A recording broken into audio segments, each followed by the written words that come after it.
going on, guys? This is Ryan Knows Tech with our technology-oriented blog, techinform.us, and I've got the awaited review, really just a look around the early 2011 15-inch MacBook Pro. I got this in June or July. I meant to make a review right away. Eventually, the newer MacBook Pros came out. The late, I think they're calling them, 2011 MacBook Pros. Really, the only thing that changed was the graphics and the processors. However, the graphics card in here and the processor in here are still used in the model, in the 15-inch models from today. They're just the lower-end model instead of the higher-end. This is the 2.2 gigahertz Intel Core i7 15-inch MacBook Pro. They're still using that. This was the high-end one. They had a 2.0 and a 2.2, so this is the higher position one. It retailed at, I believe, $14.99. This has got some upgrades on it. It has 8 gigabytes of DDR3 RAM from Apple. I didn't put that in myself. I just let them do it. It is much faster RAM than what I found on OWC, Newegg, Amazon, places like that. Crucial. The speed tests of the RAM are higher from Apple than anything that I've seen. And I've been very happy with this computer. I've used it a lot. Again, it's the quad-core 2720 or something like that. The graphic is the AMD 6750, which is 1 gigabyte of dedicated memory. And it also has the lower-end graphics, the Intel HD 3000. It's 512 megs. It's really only 384 megs, but if you have 8 gigabytes of RAM, it goes ahead and shares some more of that RAM, bringing it up to 512.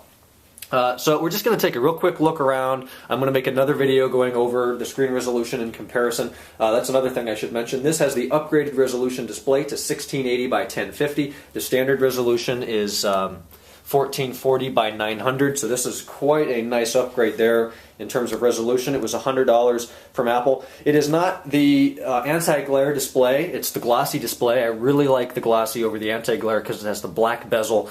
I just think it makes colors look a lot more vivid. And I really don't use this in an environment that's so light that I need the anti-glare display. However, if you do use your machine in outdoor areas with lots of direct sunlight, you probably will be better off with the anti-glare, because I have used this out on my patio in the summer when we have Ohio sun, usually 2 to 3 days a year, and it was kind of hard to read, but again, I don't use it outside much.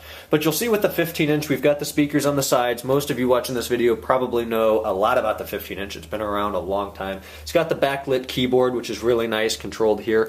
This is my third MacBook Pro. I had a 13-inch 2009 and a 2010, so this is my first 15, and I am very happy with it.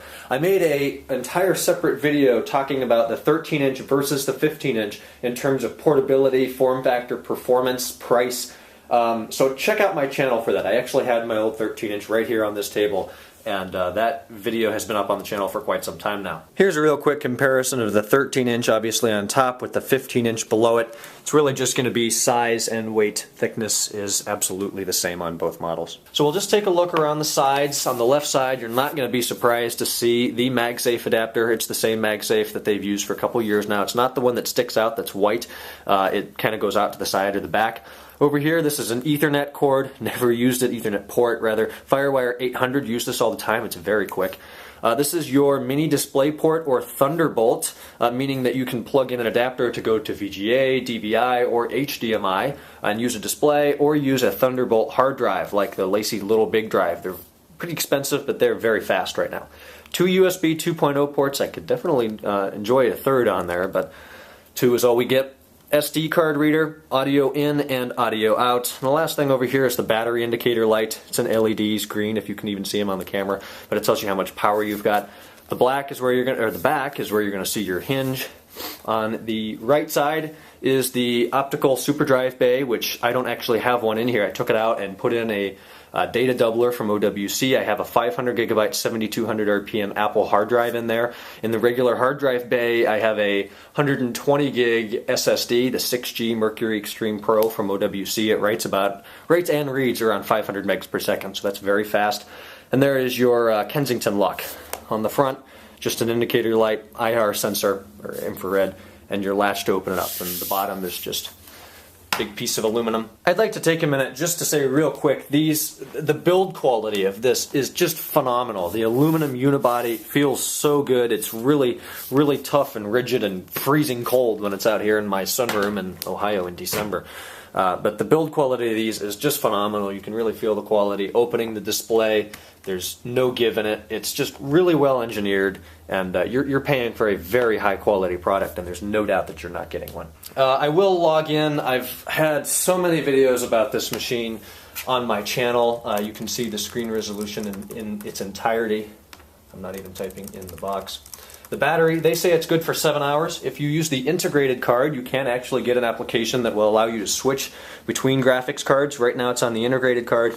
If I just do web browsing, I always keep the screen brightness on halfway right there. It's more than bright enough in most conditions. If I'm outside or in a light room, I will go ahead and put it up all the way, and that does seem to have an effect on the battery, but it's not huge at all. And the backlit keyboard really doesn't take any power, it's just LEDs, so don't worry about that taking power. But you can see the high-res display. I will open a Safari page and we'll load Yahoo as the home page.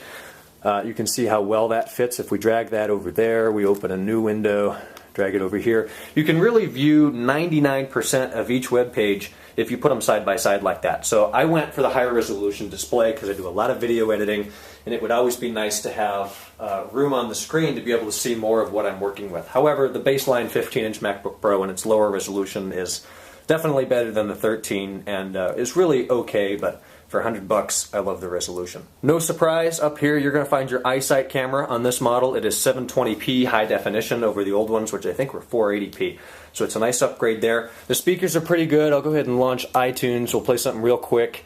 There's two in here, and they're visible, and they point upwards, whereas the 13-inch, they're kind of underneath, and they point downwards. And it is a better sound, but honestly, I don't use these speakers too much. I'll see if I can find a song here. Alright, we've got iTunes volume all the way up. We'll just control it from here. There's about halfway. I'm going to play this song. It's Heart and Soul. I can't play very much of it, but the bass is not real strong, but they do sound pretty decent. I'll let you listen.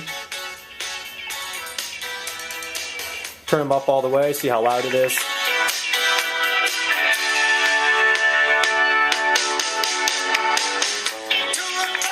There's not a whole lot of, I don't know what you call it technically, but compression, I might say. When you turn it up all the way, a lot of times you lose your high or your low notes, and with these it's not bad. Not like the Bose speakers that I have, those are phenomenal, but you know, these are decent. It's the same size trackpad and whatnot. This machine is not at all difficult to carry around. I carry it back to school every day. It's not that heavy. It's under an inch thin. It's, I believe, 0.94, and this dimension here is just like 15.5 or something like that. But I highly recommend this computer. It's very fast. As I said before, I'll make another video talking about the screen resolution specifically, and another one after that sometime in the future talking about the Geekbench and the performance benchmark scores on this. I've used a couple different applications, Cinebench for graphics and Geekbench just for processor and CPU, well, CPU and RAM. So I'll get into those scores later on, but as I said, I really like it. It's an expensive machine, but you're getting a lot of power here. This exports 720p videos in QuickTime 10 at about 60% of the video time. So if you have a 10-minute video, you put it in Final Cut, you edit it, it takes virtually no time to render, at least from a Flip video or Flip Ultra HD, whatever format that encodes in. It'll export that 10-minute video in just about 6 minutes if you're on the dedicated card. If you're on the integrated card, the export time doesn't vary, maybe really only 7 minutes, so you're gaining a minute or you're losing a minute there of export time, taking more time to export, but the rendering time and the performance while editing seems to go way down if you're going to use the integrated card. So I would highly recommend, if you're going to do some graphics intensive work, gaming, if you're going to run Windows on here, which by the way works very well. It runs Windows 7 better than any PC I've ever owned in terms of performance, reliability, and stability. Then you will want to use the higher end graphics card in here. But highly recommend it. It's an expensive machine. You get what you pay for. Thanks for watching the review, and I'll talk to you guys in a future video. Bye-bye.